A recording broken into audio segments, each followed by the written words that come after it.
When US slapped us with tariffs and India took a strong stance against it, many of us went ahead and said India is not doing anything but just talking about it.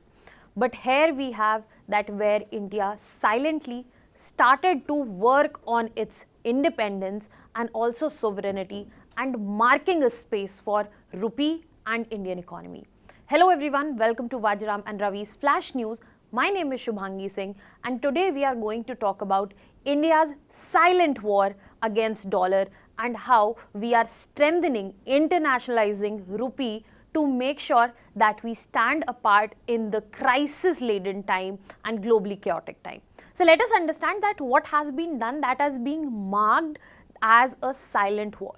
The reason it is being marked as a silent war, that it is not being noticed publicly. People are not talking about the fact that RBI on August 5, 2025 released a normal circular, which seems like a normal circular, but it has a route through which we will be bypassing US dollar. So let us understand what exactly it is. So RBI released a circular number 8 on August 5, 2025, and in this, Indian banks are allowed to open rupee denominated foreign accounts instantly. That means there will be no requirement of RBI approvals prior, and the processing time has been changed dynamically from 6 weeks to just 24 hours. So for many of you who will not be able to understand, let me simplify it with an example.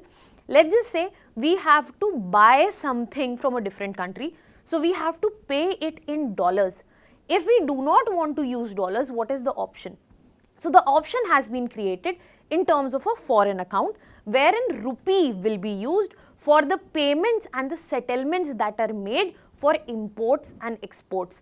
Prior to this circular, the processing time of such an account was 6 weeks. Prior approvals were required by RBI, as well as limited banks had this facility, which has been totally changed. And this will lay a proper highway where India is building it to bypass dollar, and this is something that America or general public is not taking notice of, that how India gradually is building resilience in terms of Swadeshi 2.0, in terms of internationalization of rupee, and also standing on its own. So when we talk about this proactive approach that has been taken in terms of internationalization of rupee, it clearly indicates that India is transitioning in terms of handling of the foreign currency, and especially US dollar, from a control-based approach or a control-based regulation to a trust-based regulation. And this is of immense importance because of the reason that it will enhance the operational efficiency for businesses, especially for exports and imports, which are an important component if we are talking about the foreign exchange earnings. And it will also directly strengthen India's financial sovereignty, directly contributing to the simple goal that we have a clear parallel and a resilient trade settlement system in which we are lesser and lesser dependent on US dollar. Now when we talk about this particular approach, further moving, let's break it down and understand that how it has been done and what are we talking about. So if we know about Vostro accounts, if you want to understand in more detail, you can go and watch the short to understand the difference between Vostro and Nostro account, which is available on the given page. So when we talk about special Vostro rupee accounts, so basically they are foreign banks which have proper foreign accounts which have proper rupees present in them with Indian banks. So the direct settlement that will happen for export or import will be happening in rupee, and US dollar will not be required at all to pay for such purchases. That means the foreign buyer pays in rupees, the foreign seller gets rupees. All the settlement will be happening in rupees, and there will be no need of US dollar in such an account. So if we talk about this initial start of the system, this began in 2022, where RBI came up with rupee trade settlement framework, especially for Russia, and this was where rupee and ruble were used for payment settlements. Now let us move ahead and understand that how it facilitates us. Primarily, it builds up Indian banks as the frontliners of Indian trade in the global trade. Secondly, we will also find multiple effects in terms of operational benefits. Now let us talk about that. When we are talking about operational benefit, the first thing that we need to understand, whenever we are considering payment in USD dollar, we have to take in account the forex, foreign exchange conversion cost. Just because there is no conversion occurring, we will be able to save 0.5 to 1% directly. That means we are almost saving 1.6 to 4 billion dollars yearly in terms of forex cost. Apart from that, rupees 500 crore almost will be saved, where 2.5 to rupees 5 crores will be saved annually per exporter contract as well.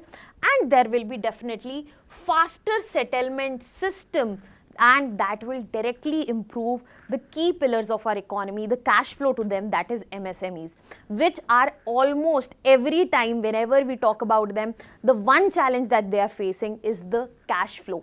So these faster settlements in rupee itself is not going to just save operational cost, but will also enable faster settlement system, which is going to fuel our economy to run faster.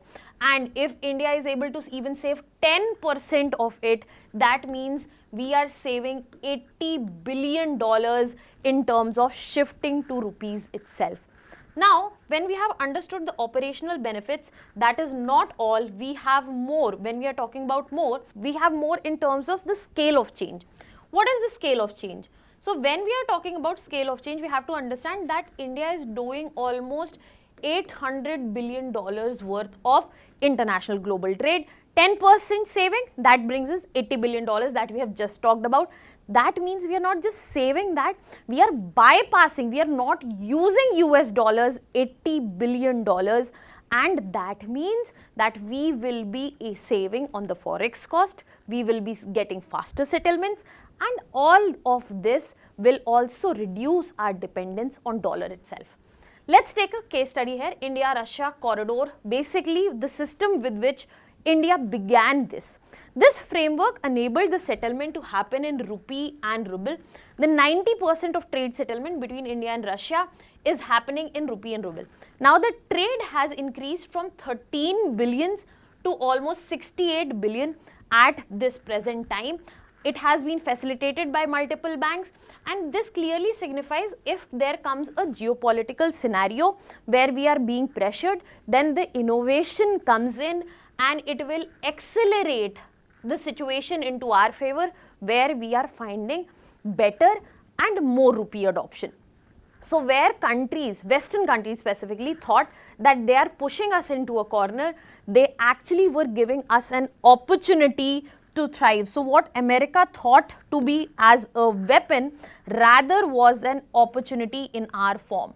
So when Western sanctions took place, especially for Russia, it basically facilitated India to switch to a different mode payment in terms of SRVAs, and it proved that Indian rupee works for commodities, especially for the trade that started in this particular framework for Russia and India. Now let us move ahead and understand the impact that we are talking about, that how this is a silent war. The moment that it kicked in, two important things happened. That US dollar, this share crashed from 85% to 75%. So some sort at level internationalization of rupee is happening, but at the same time de-dollarization is taking place. We have 156 SRVAs active accounts that is present across 30 countries. We have almost $16 billion worth of bill that has been settled only in rupees, and we have also 650 billion plus forex reserve that we are saving because we are not using it for forex costs. Now, who is with us in this whole framework? We have Russia, but what about other countries? We also have many partner countries, close to 30, including UAE, where we have a full bilateral rupee pact since 2023. Sri Lanka, we settle our bills for foods and medicine in rupees, and we have Malaysia, Singapore, Mauritius, where the active settlements are already taking in rupees. We have other countries, smaller countries like Fiji and Botswana, as well, which will be coming on the platform, who are ready to use rupee for the settlement. That means they are ditching dollars for rupees, their preferences for rupees. That means they are also actively part of the movement where we are focusing on internationalization of rupee and reducing our dependence on US currency. Now let us move ahead and understand the geopolitical dimensions around it. So when we are talking about India and US have been strategic partners, have been allies, even though these labels are in questionable position as of now. But India still holds US as an important place where we have to balance US as an ally, but we also have to balance the BRICS nations, especially our long-term ally Russia as well. So in this situation, we do not want any third-party country also to hold any such weapons that can be used against us. In this very situation, you have to understand that US has been using dollar as a weapon, and we want a strategic hedge against it, which we are creating it through this particular framework itself. So when we are talking about SRVAs, they are saving not only dollars for us, but they are also allowing us to continue trade with our own partners at our own terms and not being bullied by other third parties. Even though it seems like a promising start where we can enable our own system, we can enable financial sovereignty, but there is a long way to go and multiple challenges that lie in front of us that we would need to address if we actually want to fully utilize the potential that lies in terms of rupee-based settlement system. So if we talk about challenges, we have partial capital account convertibility. Rupee volatility has been high. Even though after these steps, we can see that rupee volatility has come down and we are seeing some positive movement. But for the creditworthiness and the stability, we would want better results in terms of here. Furthermore, the trade deficit, that means we have already more rupee in circulation than it is demanded. We need to come to a situation where we are trade surplus and where we have a dominating position in terms of contribution to trade itself. And the biggest point that we need to remember, that even though we are challenging US dollar silently, but US dollar still dominates 70% of our trade. So what are we trying to do? Is this a hoax that we are seeing? No, it is not. When we are talking about making rupee internationalization of rupee, it will happen in a time, but in coming days we will be able to see that rupee might not able to replace US dollar as the main foreign reserve currency, but it will definitely emerge as a regional or semi-global trade currency, especially if we are talking for Asia, Africa and the like-minded partners that stand with us. And it will give us resilience. Furthermore, it will facilitate in building a multipolar financial system which is not concentrated on dollar, and this will break the hegemony of dollar as well as facilitate that weaponization of dollar does not happen. When we are taking steps in the right direction, we are expecting with coming time that our currency, local money will gradually become the trade currency, main trade currency for us, and by 2040 it will also emerge as a reserve currency. RBI governor has gone ahead and also clarified that we are not focusing on dethroning dollar, but rather we are just de-risking the trade that is happening in such a chaotic world, and we are looking into alternatives, we are looking into diversification before the next crisis at the global level hits us. This RBI policy of 2025 is not just a geo-economic policy, but it is also a geopolitical policy, and it marks a milestone where India is not just taking a stance, but where India is actually building something for ground to make a place for themselves in the multipolar world and break the hegemony of the dollar. What do you think about it? Put it down in the comment section. That was all from my side. Thank you so much.